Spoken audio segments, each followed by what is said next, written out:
Vamos conversar com o Igor Lucena, economista, PhD em Relações Internacionais, Geoeconomia pela Universidade de Lisboa, Portugal.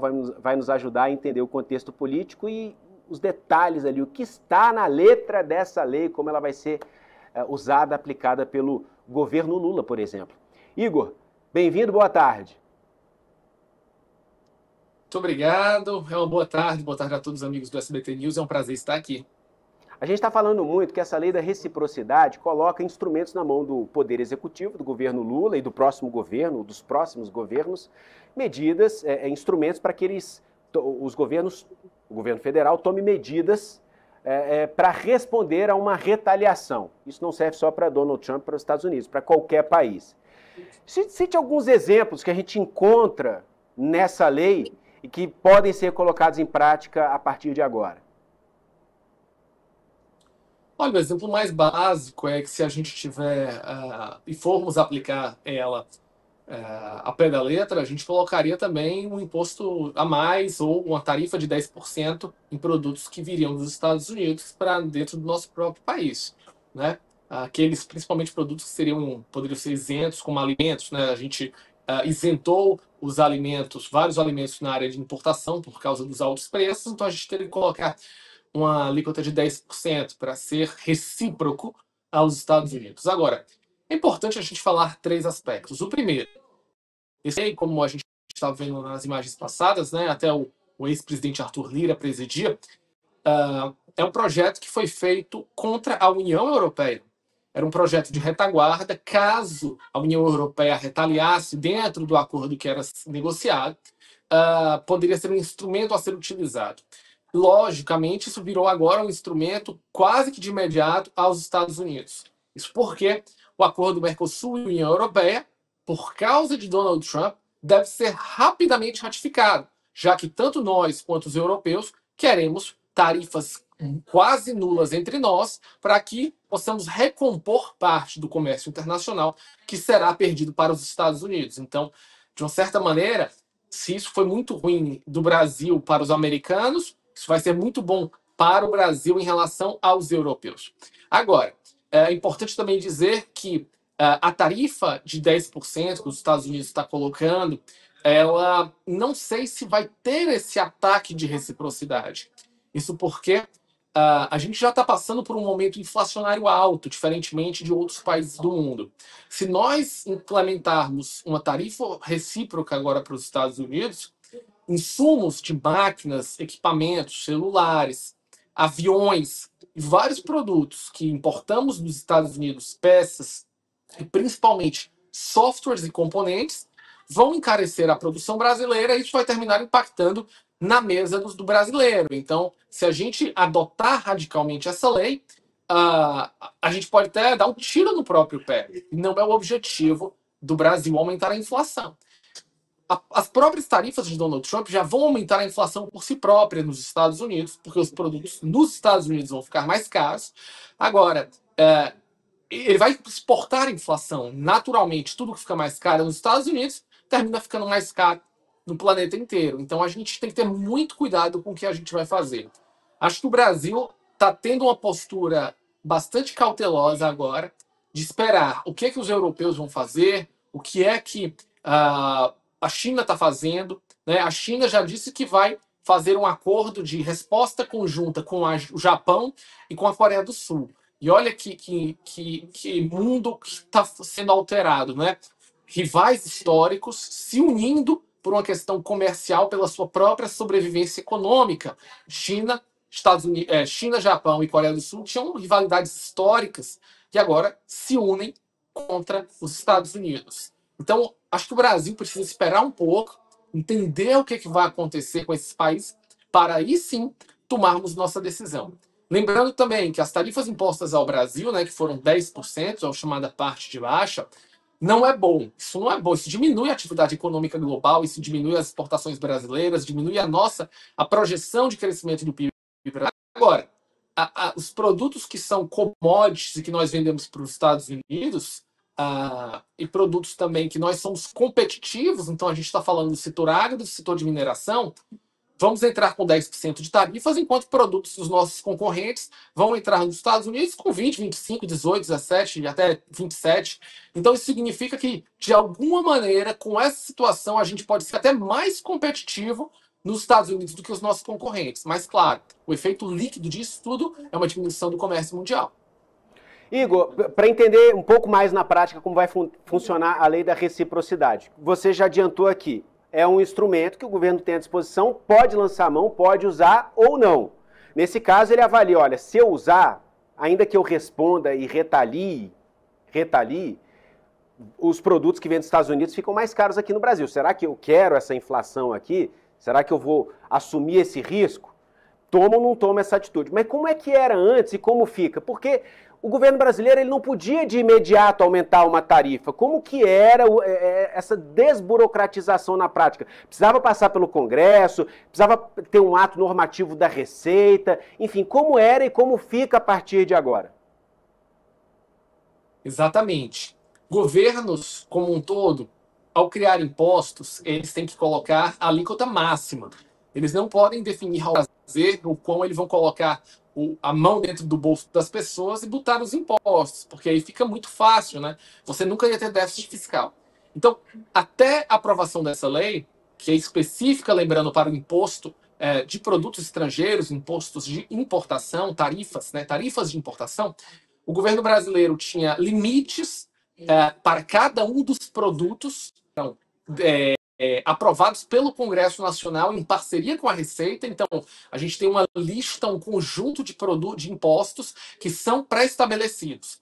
O governo brasileiro poderia diminuir esses impostos, até mesmo zerá-los, pelo seu bel prazer, por uma situação emergencial, como a gente viu na pandemia, por um aumento de inflação e você querendo diminuir a pressão.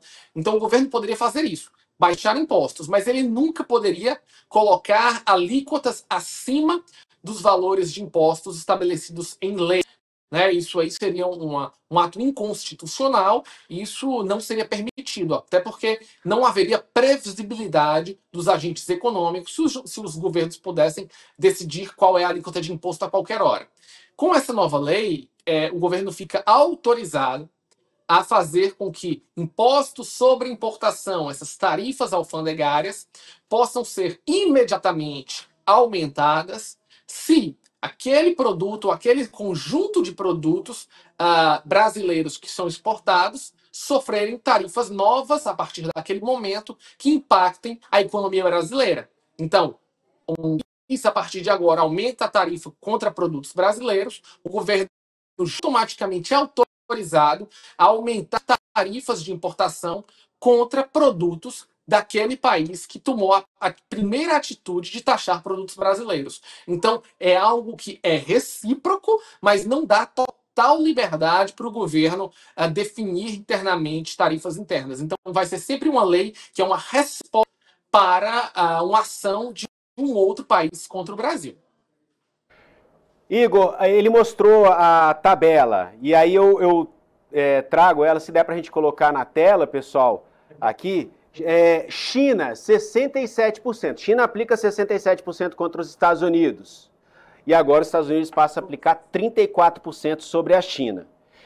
Vamos pegar só esse exemplo aqui, por exemplo, Vietnã, 90% sobre os Estados Unidos e os Estados Unidos respondendo com 46%. Volta para mim aqui, por favor. Eu e o Igor. Igor, essas tarifas que foram apresentadas ali são reais, é isso mesmo? Elas não são bem reais, esse é um problema grande. Os cálculos que o presidente Donald Trump apresentou, eles não representam a realidade. Eles mostram que um cálculo que é bastante simplório e que, em tese, diz qual é o déficit comercial que os Estados Unidos têm com o país, ou superávit, na maioria das vezes. Ele coloca também taxas que a gente chama não financeiras, manipulações cambiais, ou países que utilizam de câmbio artificial para manter sua balança comercial, e ou uma fórmula matemática para dizer que a taxa efetiva sobre esses produtos é essa. Quando, na verdade, antes de Donald Trump e ali pelo período de Joe Biden, a tarifa média que os Estados Unidos tinha de impostos de importação 8 e 12%, média em todos os países do mundo. Coloca todo tipo de argumento, seja ele taxas de câmbio, sejam ele subsídios que os outros países colocam, e criou fórmula matemática de dizer que os Estados Unidos estão altíssimos impostos.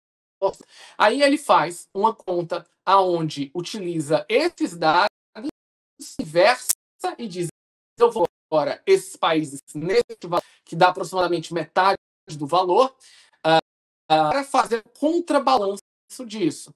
E, obviamente, como essas contas matemáticas são muito simplórias, o efeito econômico que ele está esperando, que é uma melhora no dinamismo econômico e uma economia americana mais pujante, muito provavelmente não vai se tornar realidade. Igor Lucena, economista, participando com a gente aqui. Vamos avançar, Igor. Deixa eu te perguntar. Essa tarifa aqui de 10%, Brasil, pela tabela está equiparando. Então, aqui reciprocidade na medida, né? 10% do Brasil contra os Estados Unidos e vice-versa. É isso mesmo? O Brasil a gente consegue estudar um pouco mais em detalhes. Porque a gente sabe que varia, né? Produtos, por exemplo, o álcool. O álcool chega lá com uma tarifa, se eu não me engano, de 18%, ou melhor, o álcool chega aqui com uma tarifa de 18% e o nosso álcool entra lá com uma tarifa de 2,5%. Então ele está colocando o álcool com 10%, de 2,5% só para 10%, mas nesse caso não se aplica 10%, porque nós compramos álcool dos Estados Unidos com 18%. Seria o quê? Uma média. Então, como você falou, ele fez ali uma manobra, ele tirou uma média, né, e chegou a esse número mágico aqui. Exatamente. É uma conta bastante simplória, mas o que é o Brasil, eu não sei se é positivo ou menos negativo, é que ele criou uma espécie de parte baixa, né? Ele diz o seguinte: dentro desse meu cálculo, os países que têm menos probabilidade de altas taxas, né, que não manipulam o câmbio, que não tem tantas barreiras alfandegárias, que já tem um comércio, e principalmente o Brasil, juntamente com a Austrália e Reino Unido, déficits comerciais com os Estados Unidos. Então, Trump nunca poderia reclamar que tem uma relação negativa, porque nós compramos muito mais produtos e serviços dos Estados Unidos do que eles compram da gente. Acontece com o Reino Unido. Então, a partir do momento que isso ocorre, nós brasileiros, a diplomacia brasileira foi capaz de sentar à mesa e colocar esses aspectos e dizer: olha, não tem sentido a gente ser taxado por você. Mas como Trump vai taxar todo mundo, criou essa espécie de taxação universal, que seria um mínimo de... Então, ele se aplicou 10%, uma média dos produtos que taxamos deles, né, principalmente softwares, que muitos dos softwares que entram são isentos ou quase não têm impostos, né, ou são pagos no exterior, e fez a mesma reciprocidade. Olha, se eu não posso cobrar muito do Brasil, porque eu já tenho com o Brasil um super comercial, coloca o Brasil e esses outros países no 10%, que é o mínimo que eles vão ter que pagar a partir de agora. Então, é isso que está sendo colocado à mesa. Agora, questão do álcool e do etanol, que é o setor sucroalcooleiro, que é extremamente protegido nos Estados Unidos, e lá eles usam muito mais o milho do que a cana-de-açúcar, isso está na mesa da Casa Branca. Eu acho que isso vai ser uma negociação que vai ser, de fato, tete a tete aí com o Brasil, e a gente vai ter que renegociar isso ponto a ponto. Acho que vai ser um ponto muito importante para a diplomacia. Mas está muito claro, a questão do Brasil não tinham muito o que reclamar, vamos colocar um mínimo para vocês. Igor, só para a gente encerrar aqui, o volume de negócio, então, o volume de produtos, vamos colocar em dólares aqui, de produtos exportados, não está entrando nessa conta. Se eu compro $1 bilhão e exporto $1.000, mas a minha taxa é maior, isso ele não está levando em conta. Ele está levando em conta no volume de transações, ele está levando em conta o déficit. Se os Estados Unidos, no final das contas de produtos e serviços, se com o Brasil ou com os outros países, tem déficit ou superávit, ou seja, os Estados Unidos está comprando mais ou está vendendo mais. Os países, e é muito claro, os países que os Estados Unidos compram mais do que vendem estão sendo muito mais sobretaxados do que os países aos quais os Estados Unidos vendem mais do que compra. Então, na lógica Trump, eu vou analisar os países que estão comprando pouco dos Estados Unidos e estão vendendo muito para os Estados Unidos. Então, eles estão, em tese, no visão de Trump, que Trump tenta passar para a população americana. Enquanto os que compram muito Unidos, mas vendem muito para a gente, isso aí não tem problema. Isso aí eu estou... Os empregos estão... A gente está tendo superávit. É mais ou menos essa lógica que ele está tentando mostrar. E a ideia dele, que para mim é muito difícil de se tornar realidade, é: vou fazer a maioria comprar mais dos Estados Unidos do que nós, americanos, compramos deles. Igor Luceno, economista PhD em Relações Internacionais e Geoeconomia pela Universidade de Lisboa, Portugal. Muito obrigado pelos esclarecimentos aqui no Poder Expresso. Volte mais vezes. Até a próxima. Boa tarde. Obrigado e uma boa tarde a todos.